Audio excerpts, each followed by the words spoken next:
Bienvenue sur Africa 24 dans cette nouvelle édition de l'Africa Tonight. Voici les titres de l'actualité. Manifestation contre le report de la présidentielle au Sénégal. 2 victimes sont à déplorer. L'opposition avait appelé les Sénégalais à se mobiliser ce vendredi, notamment à Dakar. Des rassemblements qui ont été dispersés par les forces de l'ordre. L'inquiétude d'une fracture régionale après le départ du Mali, du Burkina Faso et du Niger de la CEDEAO. Un départ jugé malheureux par le président béninois Patrice Talon ce 8 février. Le chef de l'État s'exprimait parallèlement à une réunion d'urgence de la CEDEAO tenue ce jeudi.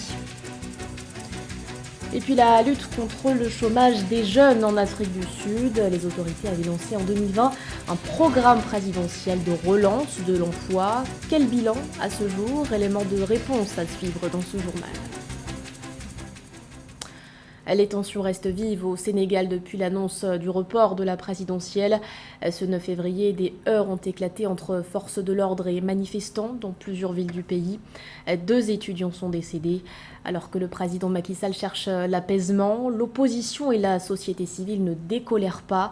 Une nouvelle mobilisation est prévue le 13 février à l'appel du collectif Arsounou Élections.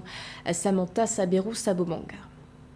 Au Sénégal, le report de la présidentielle au 15 décembre 2024 continue de susciter de vives contestations. Ce vendredi 9 février 2024, des heurts ont éclaté à Dakar, Thiès, Mbour, Louga et Saint-Louis entre l'opposition et des organisations de la société civile qui manifestaient contre le report de l'élection présidentielle du 25 février et la prorogation du mandat du président Macky Sall. Les rassemblements dans plusieurs autres villes du pays ont été signalés. Une douzaine de candidats opposés au changement de calendrier sur les 20 retenus par le Conseil constitutionnel ont exprimé leur souhait d'une convergence avec la société civile. Et cette situation, on aurait pu véritablement l'éviter. Maintenant, ce qui reste à faire, c'est d'appeler à la responsabilité, à la retenue, à la mesure des autorités étatiques, des forces de sécurité et de défense, mais également et surtout d'appeler à la responsabilité du Conseil constitutionnel. Il convient de rappeler que c'est exclusivement au Conseil constitutionnel de décider de l'opportunité du report de l'élection présidentielle. Et que plus que jamais, il est invité à restaurer l'autorité qui est attachée naturellement à ces décisions pour sauver la démocratie sénégalaise, parce que c'est bien de cela qu'il s'agit véritablement. L'actuel Premier ministre Amadou Ba, choisi par le président Macky Sall pour défendre la candidature de l'Alliance pour la République et la coalition Benno Bokk Yakaar à la présidentielle de 2024, s'est prononcé en faveur d'un processus électoral apaisé dans un entretien accordé à un magazine panafricain. Je suis partisan de tout ce qui concourt à la transparence du processus électoral et à la paix. En tant que candidat, je tire un intérêt évident à l'intégrité des mécanismes qui encadrent le scrutin. Il en va de la crédibilité de mon élection à la tête du pays. Le plus important à présent que la décision est actée, c'est de travailler à ramener un climat de paix et de sérénité propice à la discussion. Nous sommes dans un modèle démocratique qui peut rencontrer des difficultés, certes, mais en fin de compte, nous finissons toujours par rebondir. Pour apaiser cette crise politique, l'Église catholique, les bureaux des imams et des oulémas ont prévu de faire un communiqué conjoint pour inviter les Sénégalais à une campagne civilisée dans la prière et le respect. Le président Macky Sall a décrété samedi 3 février 2024 le report de la présidentielle 3 semaines avant la tenue du scrutin, après des soupçons de corruption au sein du Conseil constitutionnel pour écarter certaines candidatures. L'Assemblée nationale a approuvé le 5 février un ajournement de l'élection présidentielle au 15 décembre 2024. Prioriser le dialogue et la réconciliation, c'est l'appel lancé par la CEDEAO au pays de l'Alliance du Sahel lors d'une session ministérielle tenue ce 8 février au Nigeria. Le Mali, le Burkina Faso et le Niger ont, rappelons-le, claqué la porte de l'organisation. Ces États estiment qu'elle est devenue, je cite, une menace pour ses États membres et ses populations. Un départ qualifié de malheureux par le président béninois Patrice Talon qui s'exprimait ce jeudi sur le sujet. Reportage de notre correspondant Lefty Ounou. Le bras de fer entre l'Alliance des États du Sahel, AES, composée du Niger, du Mali et du Burkina Faso, et la Communauté économique des États de l'Afrique de l'Ouest, CEDEAO, préoccupe les dirigeants de la sous-région. Jeudi 8 février, interrogé sur l'annonce de la sortie des pays de l'AES de la CEDEAO lors d'une conférence de presse à Cotonou, le président béninois Patrice Talon a estimé qu'il s'agit plutôt d'une situation entre les dirigeants et non entre les populations. Patrice Talon a confié avoir téléphoné personnellement l'un des 3 dirigeants qu'il n'a pas nommés pour lui signifier « Nos peuples ne nous ont pas élus pour les diviser ». Le chef de l'État béninois reconnaît des frictions et divergences entre les dirigeants politiques, mais pas les peuples. La CEDEAO des peuples n'est pas en difficulté. Il n'y a aucun problème dans la CEDEAO des peuples. C'est au niveau de la conférence des chefs d'État, au niveau de la commission de la CEDEAO aussi bien de l'UEMOA qu'il y a un problème, parce que ceux-là sont en charge de veiller au respect des règles par notamment les autorités de ces pays-là. Pour le président, l'instance de la CEDEAO n'a pas mal agi en exigeant le respect du mode d'élection des dirigeants politiques en condamnant les coups d'État. Patrice Talon estime que les autorités politiques de l'AES auraient été plus raisonnables si elles avaient décidé de suspendre la participation de leurs pays respectifs aux organes de la CEDEAO. Pour lui, si les peuples ne souhaitent plus que la conférence des chefs d'État de la CEDEAO joue le rôle de condamnation des coups de force, il faudra procéder à un référendum. Nous sommes de passage. Les dirigeants sont de passage. Dans quelques années, tout ce monde est parti. D'autres seront là. Il faut préserver l'unité des peuples, le temps que des dirigeants plus éclairés, plus efficaces, viennent continuer l'œuvre qui a été accomplie à peine. A noter que le départ des pays de l'AES de la CEDEAO réduira de moitié la couverture géographique de l'organisation, soit 54,4%, et elle perdra également 75 millions de ses consommateurs potentiels, qui représentent 17% de sa population totale. Selon le chef de l'État béninois se prononçant sur le cas du Niger, les sanctions n'étaient pas destinées à durer. La normalisation démocratique n'ayant pas été obtenue pour lui, il est temps de faire face à la réalité pour que les sanctions s'arrêtent. Et si les perspectives politiques des 3 pays de l'AES font l'objet de nombreuses interrogations, qu'en est-il au niveau économique? Les prévisions données par le Fonds monétaire international sont encourageantes. Pour le Niger, par exemple, le FMI prévoit cette année un rebond de sa croissance à 12,8%, une croissance qui restera forte en 2025. Elle est estimée à 7,4%. Les précisions de cher Omar Kamara. Au terme de l'année 2023, le Burkina Faso, le Mali et le Niger ont enregistré une croissance économique remarquable, dépassant la moyenne affichée par l'Afrique subsaharienne. Selon le rapport du Fonds monétaire international FMI publié en janvier 2024, cette dynamique se tiendra en 2024 avec une prévision de croissance à 12,8% avant de se stabiliser à 7,4% en 2025 pour le Niger. Ces chiffres positifs viennent renforcer la résilience du pays d'Afrique de l'Ouest face aux sévères sanctions imposées par la Communauté économique des États de l'Afrique de l'Ouest, CEDEAO. Lorsque nous parlons de la croissance économique, c'est la production. La seule chose qui peut déterminer la performance du Niger, du Mali et du Burkina Faso, c'est la capacité au management en place à pouvoir stimuler de la production. Aujourd'hui, il se passe énormément de choses dans ces pays, en l'occurrence, cette tendance à refouler la monnaie commune et une certaine liberté que ces pays désirent avoir. Malgré les défis économiques et les pressions extérieures, le Burkina Faso, le Mali et le Niger ont su maintenir une trajectoire de croissance robuste, démontrant une résilience remarquable. Cette performance dépasse largement la moyenne régionale, soulignant la solidité de leurs économies respectives.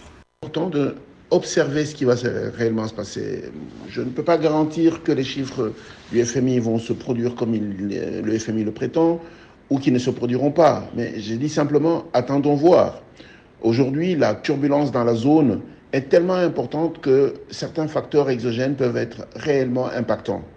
Je suggère que nous regardions le dynamisme des nouveaux présidents pour voir un petit peu leur impact sur la production. Ces 3 États qui ont formé une coalition politique sous le nom de l'Alliance des États pour le Sahel, l'AES, et annoncé le 28 janvier leur retrait de la CEDEAO, se montrent également très résilients en dépit de la crise sécuritaire qui sévit dans la région.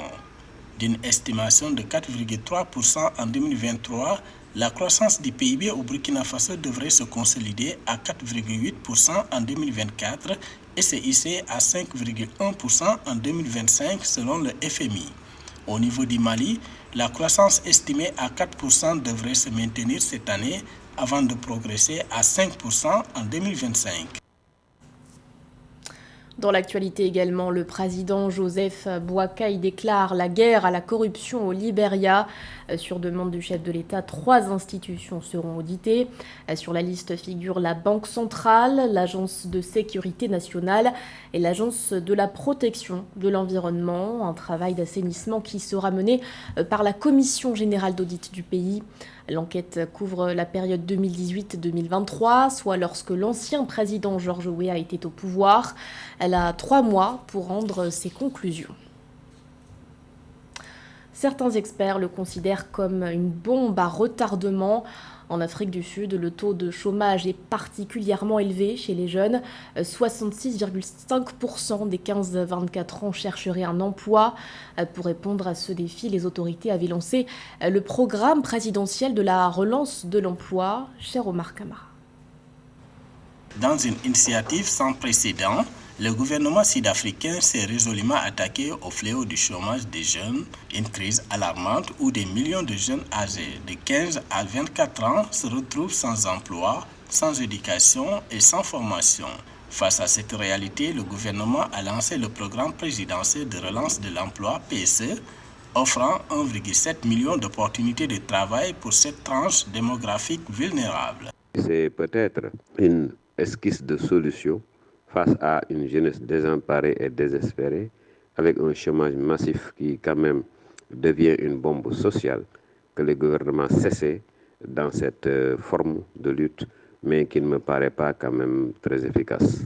Depuis le lancement du PSE, une vague d'espoir s'est répandue dans le pays avec plus de 4,3 millions de jeunes inscrits pour saisir les opportunités. Ce programme ambitieux vise non seulement à fournir des emplois, mais aussi à offrir une voie vers un avenir meilleur pour la jeunesse sud-africaine. Les inscriptions massives témoignent de l'urgence de la situation et de l'espoir suscité pour cette initiative gouvernementale. Mais ces plateformes ont montré leurs limites. Il y a d'abord l'accessibilité au niveau des zones rurales et beaucoup de ces jeunes-là ne peuvent pas, par manque peut-être aussi d'Internet et d'information, accéder à cette plateforme. La deuxième chose, c'est qu'il n'y a pas d'équité. Très souvent, c'est centralisé au niveau d'une capitale ou bien au niveau de grandes agglomérations, ce qui pose un problème aussi pour ces jeunes-là de pouvoir accéder à ces bureaux. Le gouvernement a souligné l'importance de l'emploi des jeunes comme un pilier essentiel pour la croissance économique et la stabilité sociale. Grâce à ce programme lancé en 2020, le 6e gouvernement sud-africain a créé plus de 1,7 million d'opportunités d'emploi et des moyens de subsistance. Plus d'1 million d'assistants scolaires ont été placés dans 23 000 écoles, offrant ainsi aux participants une expérience professionnelle précieuse tout en améliorant les résultats d'apprentissage. Plus de 5 millions, c'est le nombre de personnes touchées par l'insécurité alimentaire au Tchad, une crise qui prend de l'ampleur en raison de divers facteurs, le terrorisme notamment, mais aussi le changement climatique. Pour assurer la résilience des populations, le gouvernement entend relancer les productions agricoles à grande échelle. Plus de détails dans ce reportage de Mahamat Ramadan commenté par Nana Kamsou. Au Tchad, le gouvernement se mobilise pour faire face à la crise alimentaire et nutritionnelle qui touche 18 des 23 provinces de ce pays d'Afrique centrale.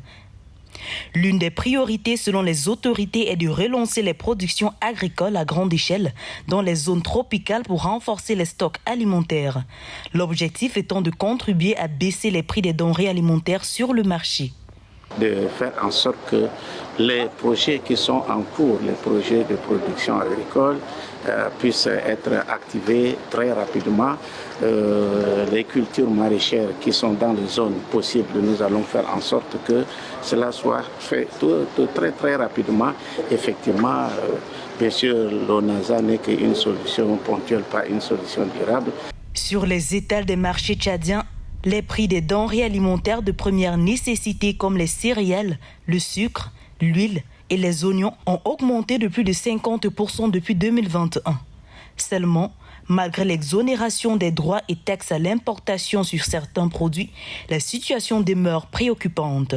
La plupart des provinces du pays sont en urgence alimentaire et les effets de la crise se font sentir dans le domaine de la santé.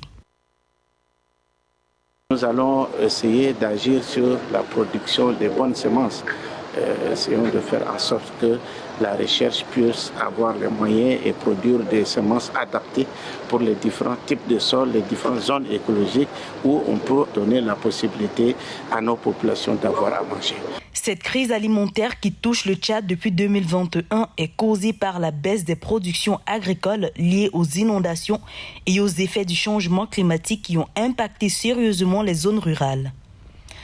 Pour rappel, le gouvernement a décrété l'urgence alimentaire dans tout le pays depuis juin 2022, mais la situation s'est aggravée avec l'arrivée massive des réfugiés ces dernières années. C'était le journal de la rédaction. Merci de l'avoir suivi. L'actualité continue sur Africa 24.